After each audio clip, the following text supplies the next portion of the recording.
Hello and welcome to the second episode of our Road to Cheltenham series. We're going to review Kempton and Warwick and the action there from the weekend. Look ahead to the novice chases at the Cheltenham Festival. Once again, Frankie Foss and Joel Ross alongside me.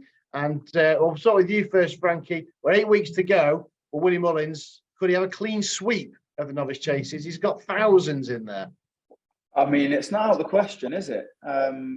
You look at the Arkle and it is John Bon versus Willie Mullins. And then you look at the other three that we're going to talk about, and it's frustrating really at this stage this year because there's 4 or 5 horses that could run in any and could win any. And most of them are from Willie Mullins. So it's quite tricky to decipher. And that's why you're kind of left with 1 or 2 horses that I wouldn't say they're favourite by default, but where you get an idea of at least one that you think is going to go to that race. They do shorten up in comparison to those that are split across a couple of races. But I mean, Willie Mullins does hold a very strong hand. I'm hoping John Bon can do the business so that at least on day one, we can strike against him because it's tough from then on.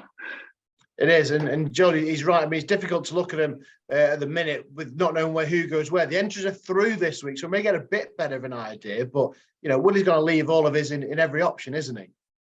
Yeah, and my head's gone this weekend. Just looking at this. This is probably going to make my worst performance ever. Because I don't know where anything goes, just like the rest of us. And if you're Willie Mullins, you can put him anywhere. I mean, what's his best? 10 winners? 9, 10 winners, something like that?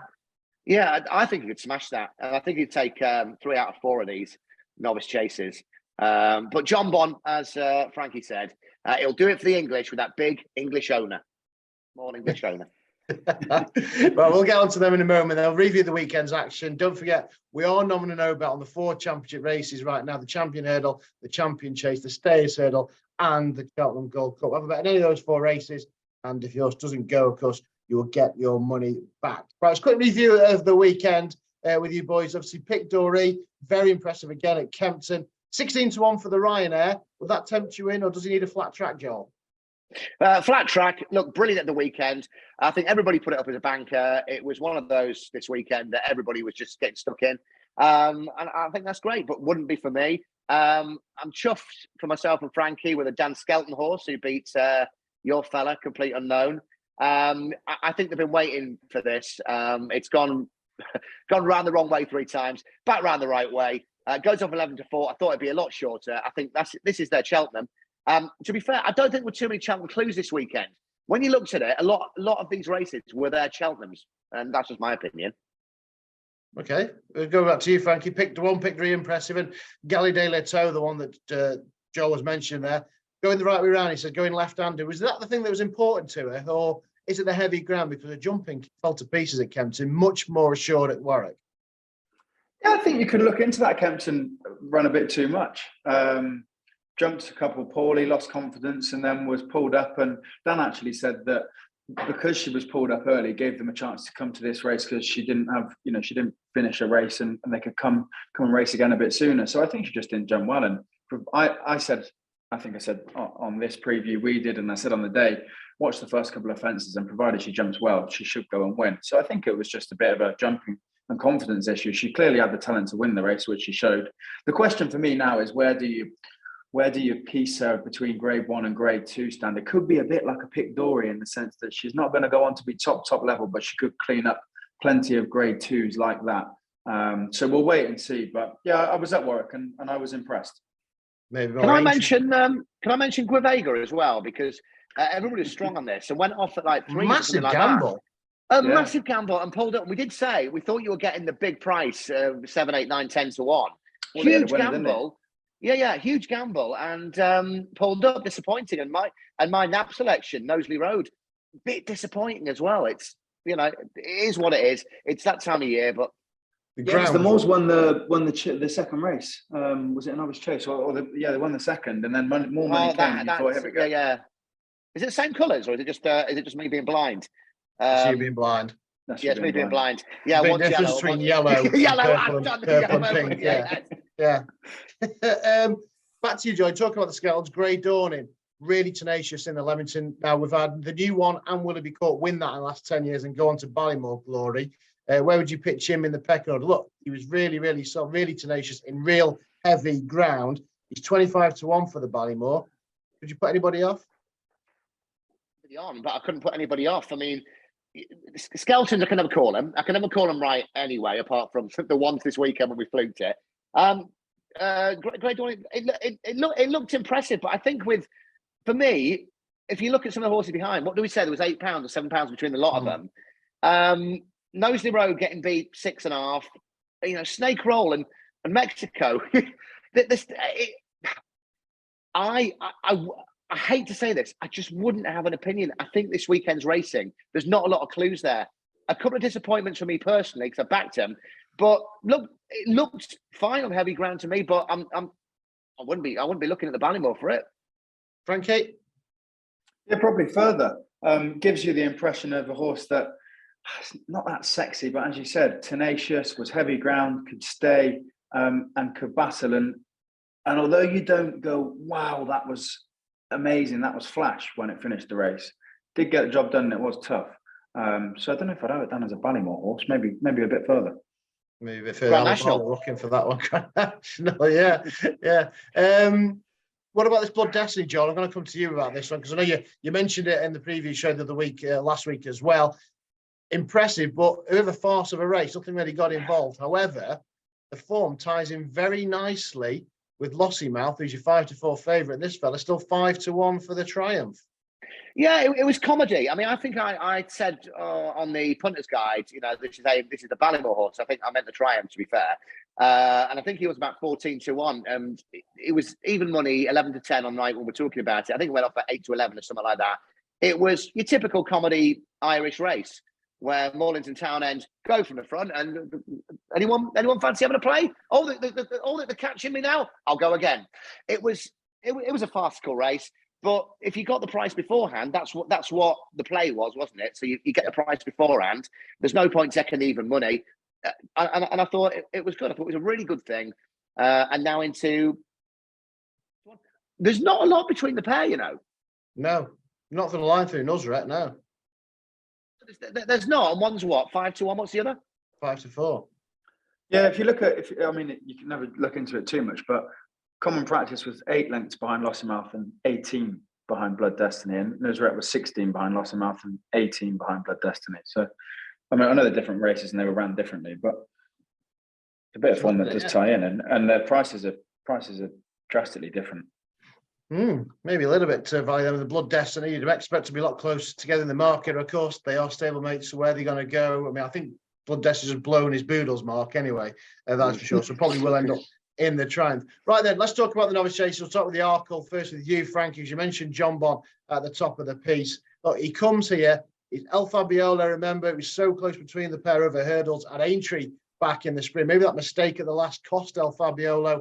We will never know, of course. They're set to clash again, potentially. But, again, it's the Willie Mullins factor. He's got Dysart Dynamo that won by, whatever it was, 50 lengths. Appreciate it's 1-2 quite easily as well. He's got Saint-War in there that's absolutely bolted up. El Fabiolo. I mean, if you're going to try and keep them apart, if it wasn't for John Bon here, we generally could have a Willie Mullins only Arkle, couldn't we, Frankie?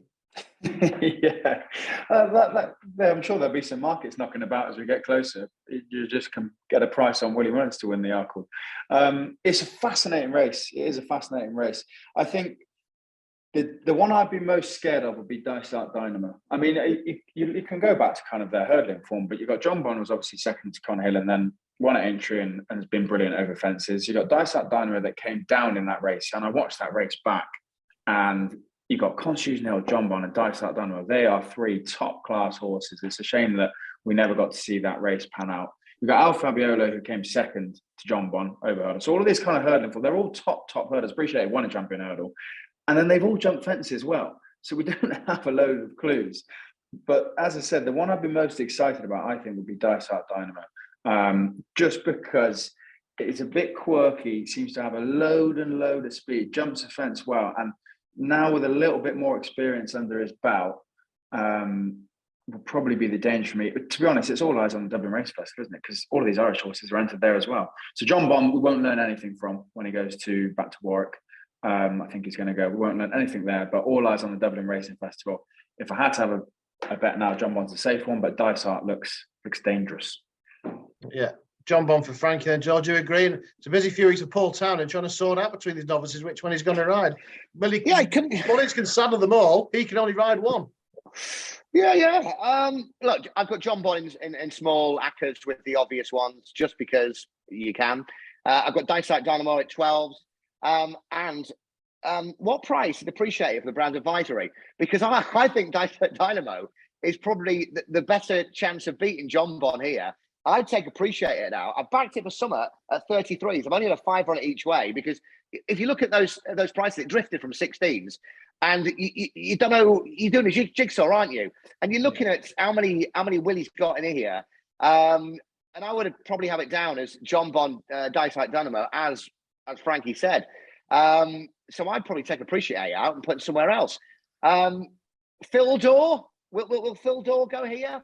Because 20-1, something around that. I mean, you are getting a price. I don't know if you watched Ruby Walsh analyse the video, and a lot of people said he was critical of Jack Kennedy. Did you see any of this?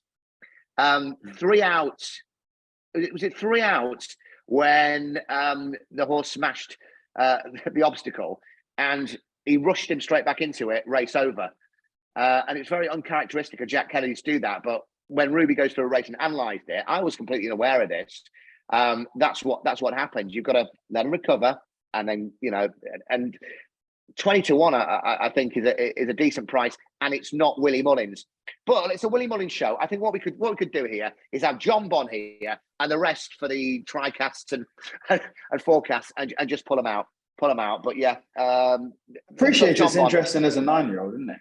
I mean, yeah, because I know that he hasn't raced because he was injured, but they checked him straight back into a champion hurdle. They obviously think he's very good. He's jumped well, and he's won his 2 chase starts easily enough. He's 9 years old. He's a bit of a brute. I mean, look, they could all win. Yeah. Any of Willie's could win. Yeah, we go to Nace, and that's a 9-1 on shot. It was 20 odd lengths or whatever it was. Top bandit fell for Gordon, so it was a little bit like it's got to win. Not beating much, didn't learn anything. So yeah, it's Willie Mullins bingo, isn't it? It's stick them all in the pot and pull one out after your selection on top, which hopefully will be John Bond and get us off to a flyer-ish.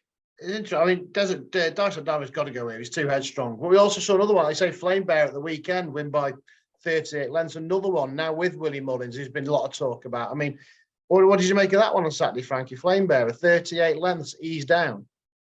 Yeah, very, very impressive. Again, I'm not one to kind of go back to old bits of form over hurdles and stuff, but you wouldn't have ever had him in the same caliber. And then this season didn't win his chase start, and then has just won by lengths and lengths. But I don't know, in these novices, when they're they've had their fun over hurdles, they come into their novice chase races. I like to stick with the horses that were at the top over hurdles, those sort of stars, and then you've got to find the ones that continue and jump well. I'm less inclined to side with one that was teetering below top level, and then in their first season as a chaser over 2 miles is suddenly going to play with the best. Maybe for the future, maybe over further as they get older. But as a first season chaser, I think you've got to stick with the boys and the big guns from last year's Supremes and novice hurdles. Right, from the 2 miler then to the not quite 4 miler, almost double the distance, the national chase. And the cat's been out of the bag of this for months, hasn't it? Gaillard de Menil, 6-4 favourite. Only just shed his maiden tag over fences. Is this another one for Willie, Joe? Because the betting suggests the defeat's out of the question. Yeah, I mean, there is a cat, there is a bag in the bag. The bag is out the cat even. The cat is out the bag, like you say. And a bit like Brandy Love, the Irish, again, will not hear of this one been beaten. So I don't know how it starts in Ireland. Like here, you might get a WhatsApp and then the price will shorten a little bit. Over there, this is another one of their good things. I mean, there's going to be a hell of a lot of them this week, isn't there? It's not a price that I particularly would get excited about in such competitive fields. So I have been value hunting. If you want to go to Frankie, I've made my notes on this one. See if he's got any pearls of wisdom while I put it up on my computer. Once he gets his notes. Nice he's prepared, Frankie. Yeah, Guide and Manil then, but again, when you go down the list, what Willie Mullins has got in a classic getaway. Ramillies as well, he's very impressed. He looks like he's going to stay. So it's Willie Bingo on the 3 mile 6 furlong, not quite 4 mile national hunt chase. And imagine Paddy, his son, would be on Guy de Menil. Ramillies is interesting because same owners, isn't it? It's Guy Yeah, de the Menil. Donnellys, yeah. Yeah, so that is an interesting one where the two of them end up because I mean Ramillies has got the profile to go and win this. As it's gone through its career, it's running top level races, even from a champion bumper to an Albert Bartlett to Grade 1 hurdles, and then won a chase debut over 3 miles easy enough. Like you look at that, and if Guy de Menil didn't go here, I don't think the Donnellys would be too worried about having a crack with Ramillies, to be honest, at a bit of a price. So, but you know, Guy de Menil looks like a well race here. He just ticks so many boxes. Raced over 3 mile 5 before. It's got festival form last year. It's won a Grade 1 over 3 miles. It's many ticks in the box, and it looks real strong. And I don't think 6 to 4 is really a bad bet, provided the horse gets here in races. Another maybe worth mentioning, I don't know, we'll probably might talk about this again, these novices that can go anywhere, but Ballygriffin Cottage, 3 points over 3 miles, 4th in a Bartlett, chase debut on 2 mile 5 on soft ground, and has got an entry at Weatherby over 3. That could have a good chance here. They'd probably be the 3, the obvious one on top of the market, but Ballygriffin Cottage and Ramillies, I think, are at this stage priced quite nicely. Yeah, Ballygriffin Cottage is an interesting one. Both that and the Brown Advisor, whenever he goes, he looks a real stayer for the Skeletons. You've got your notes now, Joel? I've got my notes here. I've just realised that I've backed Jerry Colon for this race at 6s. He's now 12s, which is why you come here, isn't it? Does this horse need to qualify as well? I was doing the form last night and looking at some of the races. Look, the Ranty bumpers. That first one on heavy ground, 24 lengths at Fairy House. Another by 3 lengths. The maiden hurdle by 8 lengths. I've just put stars and stars and stars down here. Boxing Day at Limerick, 4.5 lengths. Very impressive. Kilcrook was back in 3rd. But I mean, what does that say nowadays?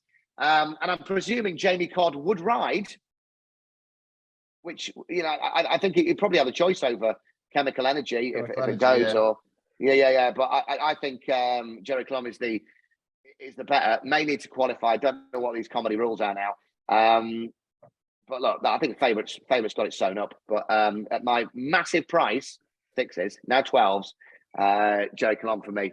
That's what you're looking for, isn't it? You're looking for a WhatsApp, aren't you, on the weekend? Cod rides this. Yeah. Well, the similar conversation appeals to the Brown Advisor. It is over 3 miles on a Wednesday, over the same track, of course. We've got Guy de Menil in here as your favourite. He looks like he's going to go the National Hunt Chase. We've got Thyme Hill, obviously he's a 7-1. He bounced back to form to win, of course, at Kempton, which may not have been his track. We know he's got Cheltenham form. It's proven here, Joel. If I am a bookie, I am giving you any price to Thyme Hill. Have you watched that race back? The Skeleton one, the Skeleton one wasn't jumping in, was pulled up. But Fabulous afterwards was lame. What else was it in there? If any horse could have 15 lengths, and people, because I was wrong. I said keep the horse over fence, keep the horse over hurdles. Went over fences. Everyone's going, Philip Hobbs, he's done it. And I watched it and I'm going, this is unbelievable. 15 lengths. But if you break down the form here, I mean, come on. If there's a lay, the line through, and some of these prices that they're trying to get for Thyme Hill, all day long is my line through a horse. That form is worth absolutely nothing, in my opinion. Get him back over hurdles. There you are, Frankie. He's not a fan of Thyme Hill. Do you agree? Is there anything else in the lurk in the Brown Advisory? Couldn't disagree more. I fancy him. I fancy him. And I was the first to say he'd get beat. Was it at Newbury? After I watched him on his chase start down at Exeter, really wasn't impressed. Said he'd get beat in Newbury. He did. Didn't fancy him again. It was the Scouting horse, I think, that we both put up that eventually won this weekend, the mare at Kempton. But if you've got a multiple Grade 1 winning staying hurdler that has now learnt to jump, why can he not go and win a race like this? He's not too old. His staying ability is there. His Cheltenham form is there. He was rusty on his first start of the fences, and I was put off. I know that the form doesn't add up, but I wasn't really looking at how far he won the race, but I was just looking at how he jumped, and he jumped way better. Even when he quickened up to finish the race, he jumped the last 2 nicely. So, in my opinion, a Cheltenham Festival winner, a multiple winner over 3 miles, has now learned to jump. Let him go and win the race, Joel. I'll give you a match bet. Okay, I'll take it for you. No problem. You know what? You really get one wrong. You think, oh, I've really got that wrong. I've watched it back so many times. You've read the notes and the excuses from everything, and you go, come on. This is what Nantwich Town beating Man United on the best day by accident. When Man United only had 7 players available. That's what it is for me. No disrespect to Philip Hobbs or the owners, just not for me. So match bet, it will not be placed. We'll smash a few and be pulled up.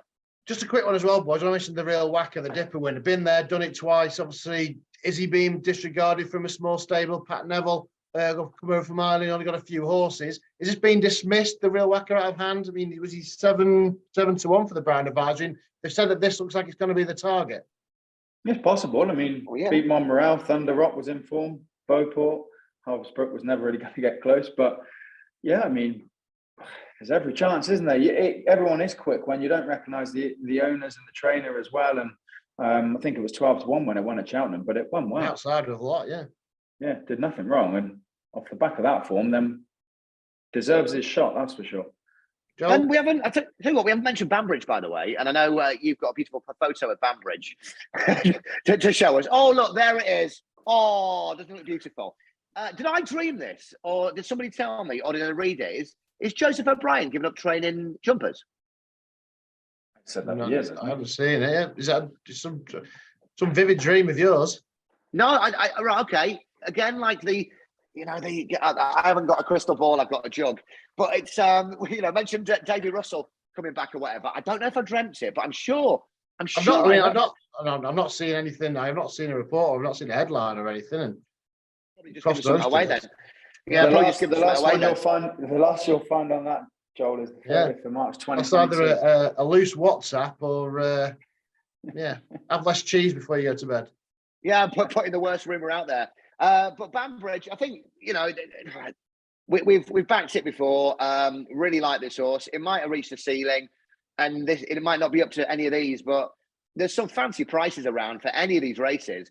And if you're looking at something and you don't know where they're going to go, it's worth a couple of quid. There are forgotten horses right down, and there's going to be a gamble on the day for something. It's just where do they go? It's every year, but it's harder this year. If you split the Manil and Ramilly, I think that's one to mention in here. I think Donny's got a strong hand in these staying novices. Yeah, they'll try and keep them apart, won't they? Win as many races as they can. But you mentioned Banbridge. Let's just talk about the Turners. I think that's where he's going to go. He's won at the track, obviously, over 2 miles, but they tended to think he may want the Turners over 2.5. Look, at the minute, the way they're betting is you've got to go down to 16-1 to find the first British trained contender here in the Turners. So it looks like it is going to go to Ireland, this one. Again, it's similar to horses we've been mentioning. I know you backed Banbridge for the Arkle job, but he's 12-1 in here. Mighty Pot is your favourite, Gordon Elliott. What about, and I think this is where it is going to go as well, James de Burleigh. Had a big reputation last year, ran in the Champion Hurdle. I was really taken with his chase today. But again, it's one of them nothing races, but he jumped beautifully. Nothing really got involved from behind, did it effortlessly. We'll know more next time. But he's 13-2, and I think this is likely to be his target. Of all the novice chases, I think he's the one that might represent a little bit of value. Got a chance to get a little bit shorter between now and March. Again, it's Willie Mullins bingo. If you've got a real strong opinion, I think it's a really lovely horse. Jumps beautifully over the 2 mile form, no problem whatsoever. I think that they really, really think highly of this horse. So do you think this is? I mean, because obviously Mighty Potter is the favourite and will go here. That's why you're getting the short price. Banbridge, well, you mentioned, this is what I fear when I looked at this. You mentioned that you've got to go far enough down to find an English trained horse. And then you're also talking about Banbridge.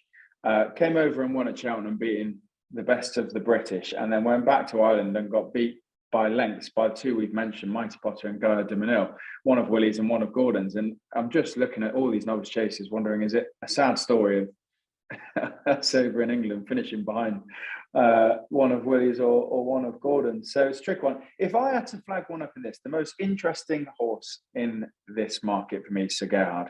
We haven't seen him jump a fence yet.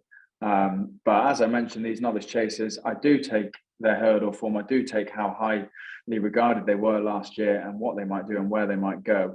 He's been injured. He's got to jump a fence. and he's got to be entered and get a chase start under his belt before he comes here. But it's a very smart horse, and provided he can jump 10-1, I'd have him beat the rest of these field if he took to fences as well as he did hurdles.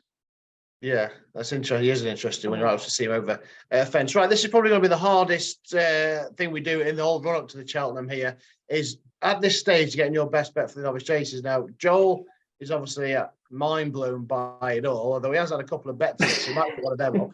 But I guess, Frankie, yours would be John Bonn. You know where he's going. He's solid. He is short, but he might just be the only one that can lower Willie Mullins' colours. It's not going to be my best bet because it's too short in relation to the Mullins prices. In my opinion, I think he's our best chance of winning against Willie Mullins, and he deserves to be favourite. But when you've got 5-4 John Bonn and 5's about Appreciate Dysart and Al Fabiola, a bit short for me. I'm really going to fry Joel's head now. Really, really going to fry it. Guy de Manil, if goes to the National Hunt Straight, it has to be a great bet. But at this stage, we know Thyme Hill is going to run in the Brown Advisory. 7-1 will stay if he jumps well. Beautiful. Get him up that hill. Each way price. Lovely job. Thyme Hill. So it's Joel's lay, not only the novice chases, but probably the festival, the way he was dead against it. And it's Frankie's best bet, the novice chases. Oh, Joel. Come on. Have you got anything? I know you backed Jerry Clum. I know he's bigger in price now, but you like Banbridge as well. What of those four? I know it's really difficult because I say most in so many different races. But what would be your one right now? I think Banbridge. I take a stab at because it's not Mullins, and you're getting a really decent price, and will be a quarter of that, obviously, wherever it runs. Any clues where Gino Bello will run? Fell 4 out at Kempton last time and went 3 lengths down, and I hate it when people go, put a line through that run. Well, no, if you put a line through the run, it's, but it fell. And there's all sorts of sexy prices. I guess it'd be Brown Advisory. So what are you, Brown Advisory? That's what I'm on at the minute now. Brown Advisory. 16th. And we know what I know about on this one? No. Right. I will have 16-1. 16-1.